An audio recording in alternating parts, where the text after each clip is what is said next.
Hello all, welcome to the first virtual class of cross-cultural management.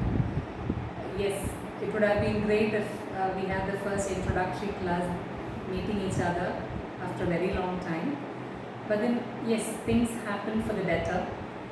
Now there's an opportunity to make leverage of the online platform. Now, as somebody who's trying to share knowledge, I'm exploring ways on how to make these sessions a little more effective, reach across to you in an effective manner. Similarly, as somebody who's trying to imbibe knowledge, somebody who's trying to disseminate knowledge, share amongst yourself, probably you should be exploring more of the online platform, make the best use of it. And let's get into a very effective, interactive sessions on cross-cultural management.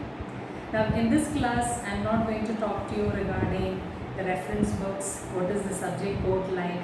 There will be no reference to that. I'm sure at least once you would have thought in your mind as to why cross-cultural management had to be one of the core subjects that you're learning in your last trimester.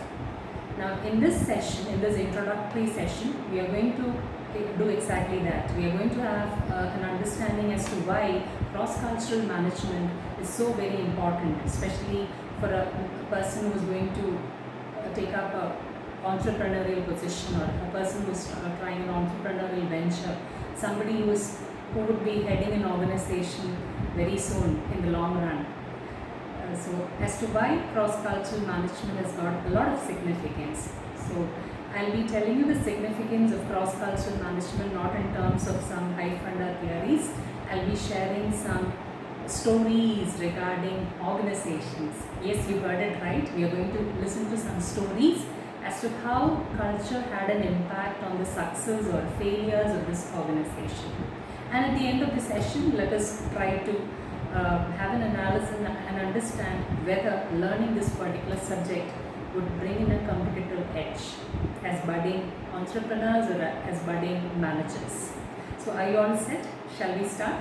Cross-cultural management. Now, I promised you we are going to see some stories of some business organizations.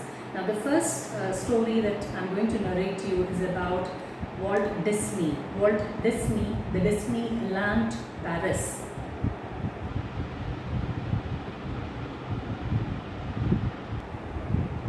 So all of you are aware of Walt Disney. It has been a phenomenal success. So after its phenomenal success in the American market, Walt Disney tried to venture into the European market, and it had what is called the Disneyland Paris that was set. Now let's have a look into its journey ever since it was established in Paris. So the major milestones of Walt Disney in Paris. So the major milestones in the journey of Walt Disney in Paris, let's have a look into it. In the year 1992, Euro Disney was established in Paris. 1994, there was huge losses amounting to $900 million. And in the same year, it was renamed Disneyland Paris. 2005, there was a newest addition to Disneyland Paris, Walt Disney Studios. But even that was a flop, and it was reaching bankruptcy. Then the French government came to the rescue, offered a financial package for Walt Disney in the same year. And in the year 2014, for the very first time, Disneyland Paris ranked among the Europe's most visited tourist spots. But then the initial huge amount of debts, it continued. So we have seen the major milestones in the journey of Walt Disney in Paris. Now I'm going to share with you as to we have seen huge losses which Disney had incurred. Now I'm going to share with you what happened in the background. Now when Disneyland was launched in Paris in the name Euro Disney, it was completely complying to the American standards, because there it was a phenomenal success. The entire standard set in American market was being emulated just like that, totally ignoring totally neglecting the French culture.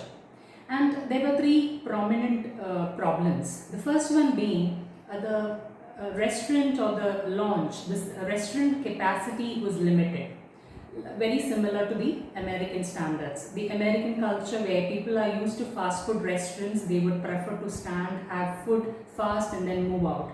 Whereas in French, they prefer to be seated while having their lunch. And then this led to the initial problem. The second reason being there was an investment, there was a huge investment made in the tram system. The reason is Americans, while they are on picnic, while they are on leisure, they would prefer not to walk but then to drive around. Unlike the French, who would always prefer to walk, especially when they are on a picnic. So the trams weren't of any use because French, they prefer to walk. That's the second reason. Now talking about the third reason, Disney was very particular the kind of clear family image that it had maintained in the American market. The same image need to be maintained even in France. But then what happened is, and for this reason, what happened is in the restaurants there was no liquor or no alcohol that was permitted. But French, as part of their culture, people in France, they are used to having wine along with lunch, which the French could not appreciate. And they have taken all this as a sign of cultural imperialism. And they weren't happy at all. So all this cultural implications on the way the whole Disney was set had a large drawback, had a huge drawback, and thereby it amounted to huge financial losses. So this is exactly what happened to Disney initially.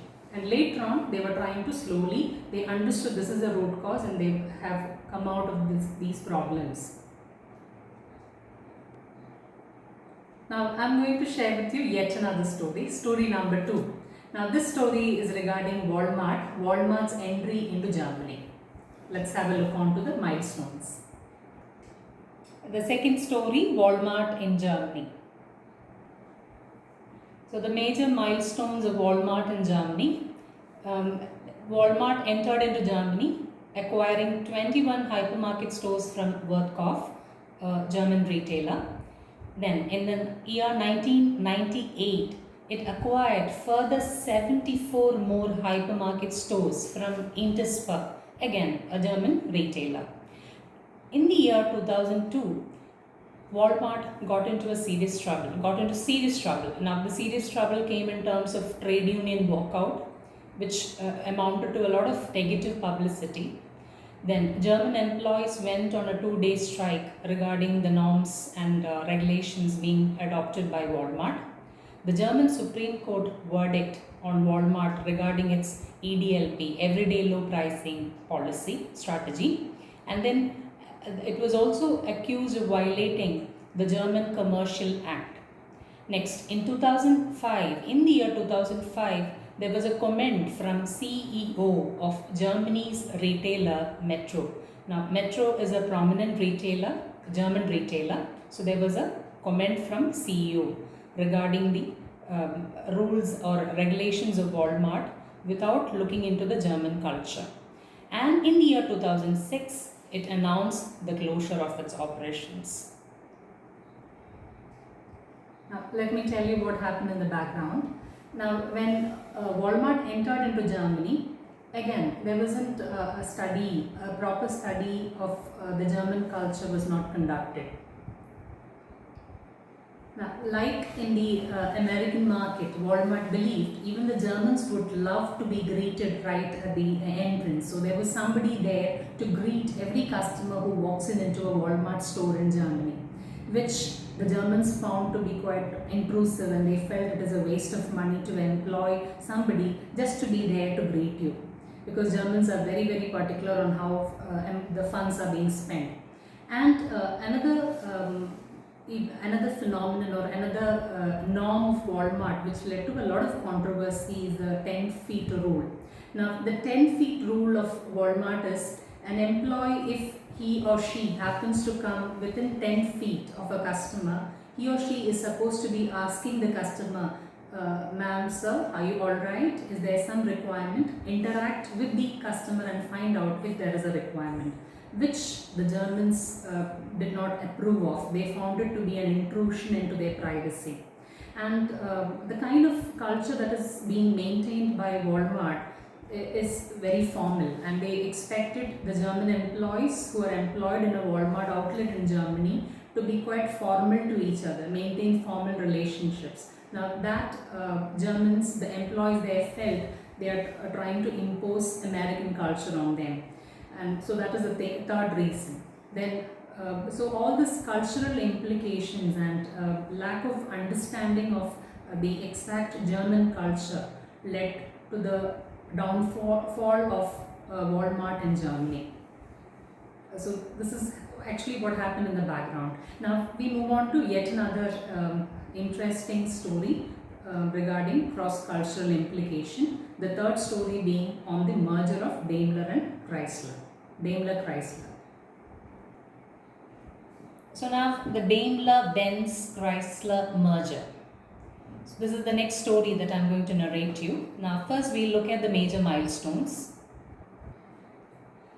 The merger between Daimler-Benz and Chrysler happened in the year 1998, and very soon after 3 years in the year 2001, the merger, Chrysler noticed they are incurring losses after losses, about $1.4 billion. In addition to it, in the year 2003, there were several expensive lawsuits with stakeholders. In the year 2004, the losses continued.